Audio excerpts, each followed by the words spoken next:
Here's the reason your SaaS has 0 users, and I'll tell you how to fix it.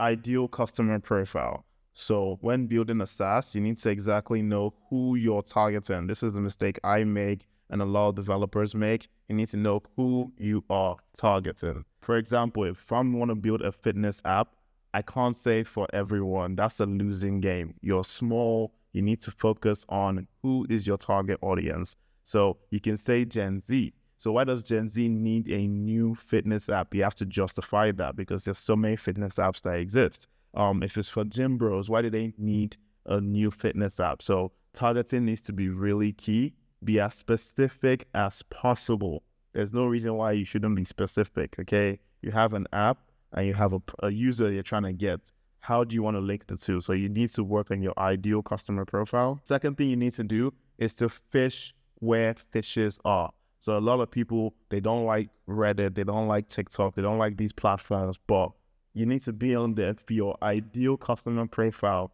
is there, you need to fish where the fishes are.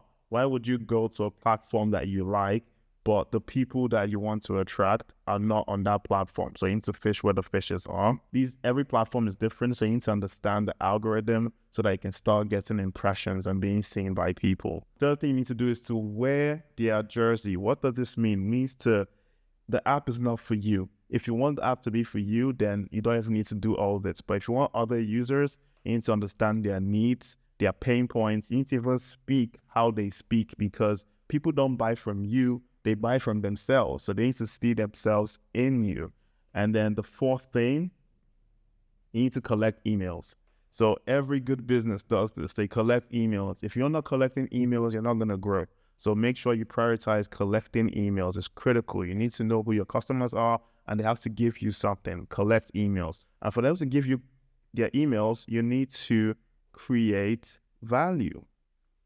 So I don't know what it looks like in your business, but what I've learned is creating value and then getting people's emails. And you need to understand this. You could have 100 emails and only 2 people actually convert to users. So you need to understand how conversion works, and you need to know that a lot of people are not going to convert. How can I optimize for conversion? These are the hard lessons I learned. They're not going to tell you this anywhere, but that's how you get your first users on SaaS.